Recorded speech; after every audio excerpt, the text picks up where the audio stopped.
Thank you all for having me. You know, I start this off with some interesting little tidbits. One, I didn't follow the PowerPoint template, so I have that strike against me.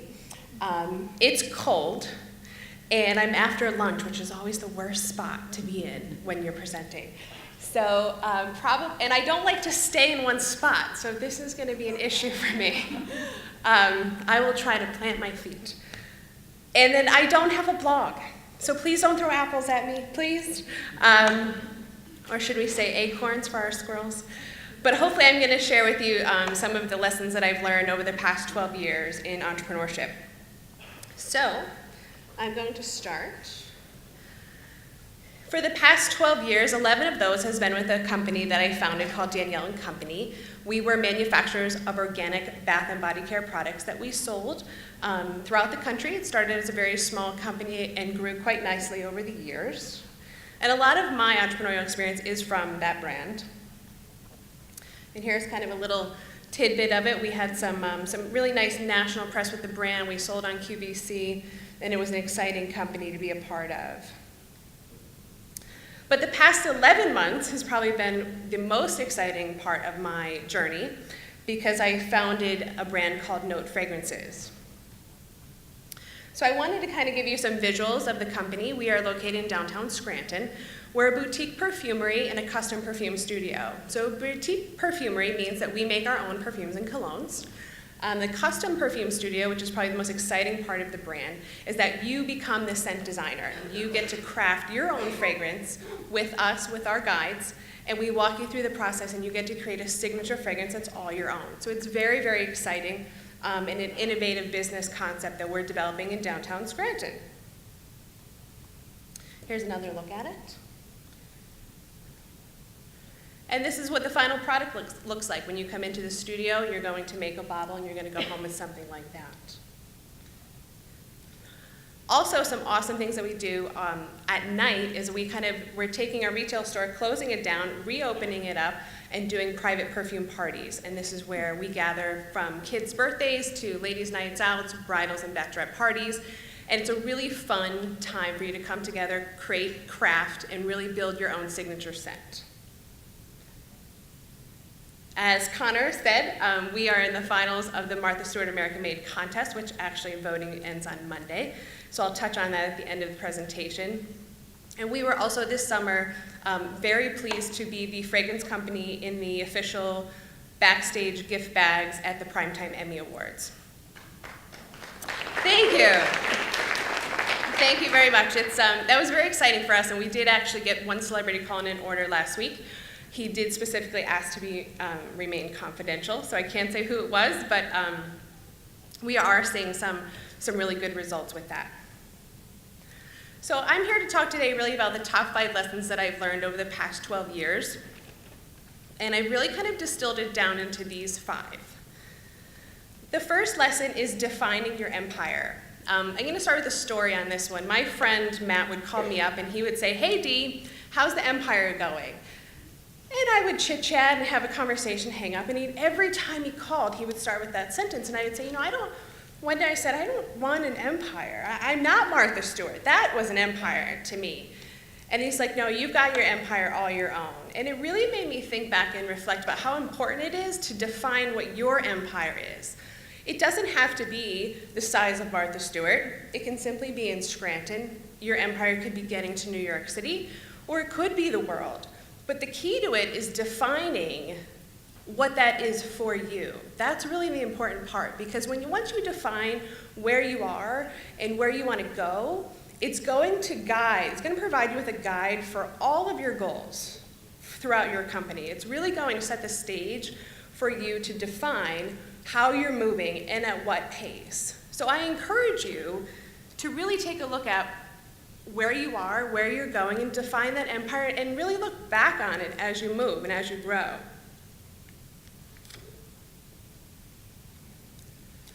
Lesson 2, know your role. As some of us, we would like to hide behind a mustache and maybe some glasses and a party hat when we go out so nobody knows us. But unfortunately, that's not the case. And as your business grows, you're going to become much more public, perhaps than you want to be. This also starts with a story.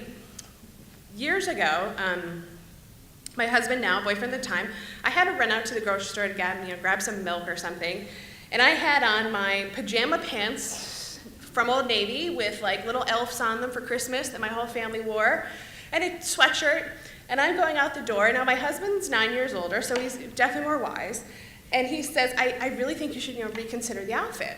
And I was like, what do you mean? I go to the grocery store. He's like, no, people know you, Danielle. Like, what if you run into a customer? And it really kind of like, I was like, oh yeah. I don't think I want them to see me like in my elf gear. So I think you really need to understand your role, particularly as your companies start to grow, because you are in your business 24/7. Your private life becomes very public. We're all on Facebook. As much as we have all the privacy settings, people see you, and they see your brand, and then they see you separate from your brand, but you are always representing it. Some of my colleagues that I really look up to, their Facebook profile picture never changes. No matter what it is a headshot, it is slick, it hasn't changed in years. So what you're putting out there, know that there's people looking at it that you don't know. There's people when you're walking down the street that could be a customer of yours that you may not remember, but they know you. So you really have to define your role and know your role, because you are stepping into the public domain. Lesson 3, be an expert. Hone your craft. I was at a leadership seminar last week, and one of the speakers was really kind of driving this point home. Know your craft. Be an expert. For me, I needed to be the expert of scent. I needed to really people to look at me and say, yeah, that's the scent girl. I've been called everything from a perfume pimp to a fragrance maven to really cool things and things I probably can't say up here. But know your craft and be known for that. Just like with Christina Hitchcock, that was the food blogger that we just saw earlier today.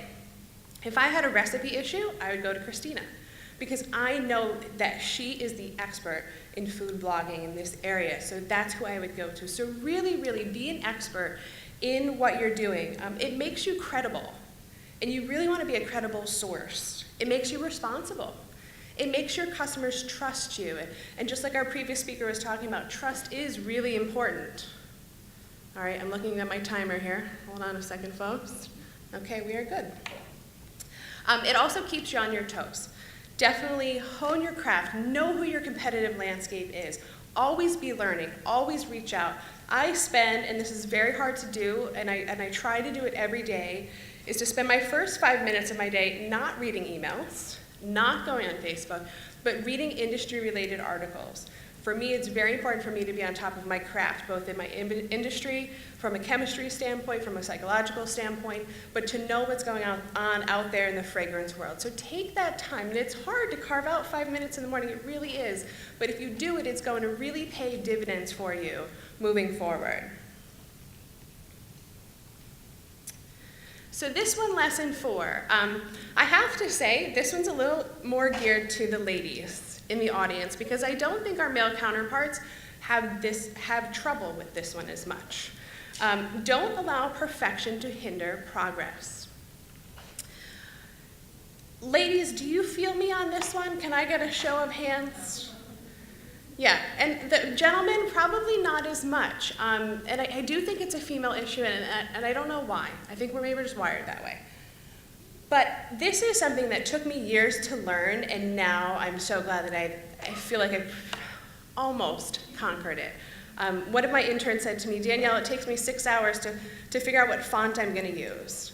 No, 6 hours, it should be like 6 seconds. That's it.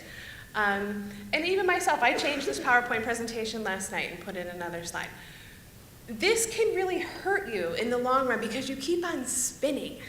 You know, when you are constantly striving for perfection, you're not moving anywhere because you're tweaking and tweaking and tweaking. Well, what about this? And what about this? And what do you think about this? And then what about this decision? And you're circling in this circle. And the problem is that there's other people on a bus, your competitors. And the competitors are on that bus and they're moving. And they're moving really fast. And you're sitting here circling, wondering what font you should use. Just pick one and go with it. So really kind of, if there's any of the lessons I think for us female entrepreneurs to learn, is this: don't allow perfection to hinder progress. Keep on moving. One of my very good mentors, Don Webster, is in the audience, and when I talk to Don, he's like, it's a decision. It's either A or B. I mean, that's it. Just make a decision and then move forward. And they're hard to do, but once you get to the point you're really kind of conquering this, it's amazing how much your business transforms. Okay? So lesson 5, probably the simplest lesson, but it's just to go. Oftentimes we get stuck. So the first part about my lesson 5 go is to reach out. You definitely want to reach out and network. All of us are here today, we're spending a Saturday reaching out. We're connecting, we're making relationships. Those are very, very important in your growth. They have been the catalyst for much of my successes and growth within the companies has been through networking and connecting. Also, what has really helped me along the way is asking for help. I don't know everything. Sometimes being a female, I think I wish I did, but I don't. And so understand what's your strengths, what's in your wheelhouse. I know there are certain things that I do really, really well, and then there's other things that I really need to learn and bone up on, or have somebody else help me with that. So reach out, because I've never once reached out and had somebody say, I can't help you. Sorry, you're on your own. It's in our nature. We as human beings, we want to help others. The hardest part is really just asking, but I encourage you to really just go out there and ask the question, because there will be more than enough people willing to help you. Second point is to take action. The hardest part is often taking the first step. I remember when I was putting Note together, and I would say to my husband, am I doing the right thing? What if nobody likes it? What if this concept won't work in Scranton? What if we open the doors and nobody comes in? What are we going to do? And he says, you've been in this world for 10 years now. Why do you think nobody would come in? I said, I don't know, I'm afraid. And he would say, as he says to me, he goes, do what you tell everybody else to do. Just go and do it. And that's what you really need to do. Take action and take that first step. Third point is to promote yourself. This is something that I think sometimes female entrepreneurs are, we don't want to seem egotistical, we don't want to seem like we're a narcissist, we don't want to put it out there. No, you need to put all of that aside. You need to promote yourself. You need to put it out there. It's what people want to know. They want to know what you've done, and it's a part of growing your brand and growing the brand awareness. So promote yourself. If you've done something great, tell somebody, because you have to do it, because nobody else is going to do it for you. Okay, the more you do it, the more it's going to come back to you. More people are going to know about you and say, hey, that girl Danielle, she's in Martha Stewart. Yeah, because I pushed that. If you're on any of our feeds on social media, we're talking about Martha Stewart every single day, because we're promoting it, because we're proud. I worked my ass off to get to that Martha Stewart. So promote yourself. Let's see, my fourth point would be on this one, accept rejection. And I should have put in this slide, and move on. It's going to happen, and this is a typical kind of cliche for sales. Every no brings you closer to a yes, but it's very true. What I love about rejections is that you learn something every single time. You really, really, really do learn from when somebody says no. For example, a lady came into the shop yesterday and said, I wear Chanel, and this is what I would like to wear, but I want something different. What do you have? So I'm like, okay. So I point her to this one, Orchid Noir. She's like, no, I hate it. Now my perfumes are like my babies. So somebody said, like, my baby's ugly, and I was like, well, screw you, little lady. But that's not what we say. What it does is say, okay, I know that she's not really digging spicy, so let me transfer her over to sweets. So I show her another fragrance, and I like this, but it's not, for this time of year, I'm not, no, I don't think so. No, there's something I really don't care for. I'm like, oh, she shot down my second child. So third one, was the ticket, and she was really looking for something that was a little more gourmand, a little more citrusy. But what it did is, by being rejected now twice by this lady, I was able to deduce down from that, this is what she wants. So learn to accept rejection, learn to let it just come off your back. Mutter a little something to yourself, but you can't harbor on it, you can't stick on it, because it's going to happen all the time. and you just need to move forward and know that each rejection is a learning opportunity for you to grow and for your brand to grow. Second to last point is to be brave. You will fall down. It's really a matter of how you get up. It happens to the best of us. One of the quotes that I have in Martha Stewart is that there are some days that are awesome, and then there's other days that you want to crawl under a blanket and hide. But you have to just accept it and move on. The best part is just really the learning of it all. So be brave, stick your neck out there. That's what I did with my brand and putting in downtown Scranton. There was a lot of naysayers, and I stuck my neck out there and I took a chance because I was willing to put the risk. I was willing to put the risk on Scranton, on myself and what I've done, and it's paying off. So stick your neck out there. Lastly is to take a leap. You never know what's going to happen until you actually do it. And a lot of times the fear that holds us back is just that. It's all in our head. And I think over the past 12 years, as I've gone through the past 12 years, things that I thought were absolutely catastrophic at the time, a year out, 6 months out, 6 weeks out, I would look back and say, that really wasn't that bad. A quick example, my first brand was not called Danielle Company. It was called DK Mind and Body. And I got a cease and desist letter from Donna Karen about, 9 months into it. Change your name. I own everything that's DK related. Well, so be it. She did. So I said, oh my gosh, what am I going to call it? And my middle name is Kelly. My mom called me DK, so that's where it came from. And I thought it was the end of the company. I was devastated. I had no idea what to do. So then I started, thinking up some names and understanding a little bit more about trademarks and things, and put a little more thought into what I was doing, and then came up with Danielle Company. But at the time, it was absolutely devastating. Now, as I look back on it, it's just a blip, a funny story. I got a letter from Donna Karen's attorney. That was awesome. And she vacations, I guess, in either Lake Manola or Lake Wallenpaupack. So I was wondering, well, how the hell did she find out about me? So, so take the leap. Definitely take the leap. Just to recap, define your empire, know your role, be an expert, don't allow perfection to hinder progress, and just go. Can I hit it? Yes, you can. Always believe in yourself. You can do a lot of amazing things.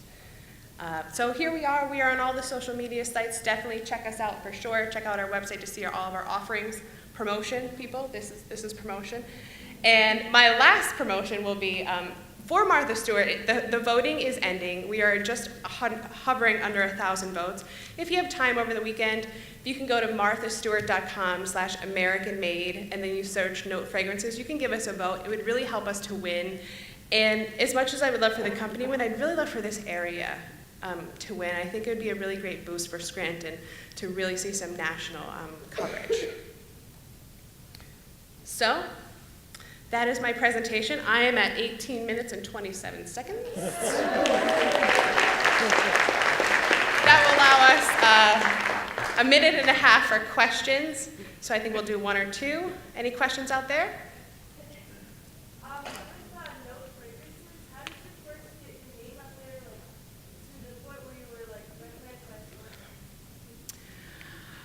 Getting the name out there initially was really just through the social media, through my personal page first, telling people what I was doing, then launching a note page before the business was actually open.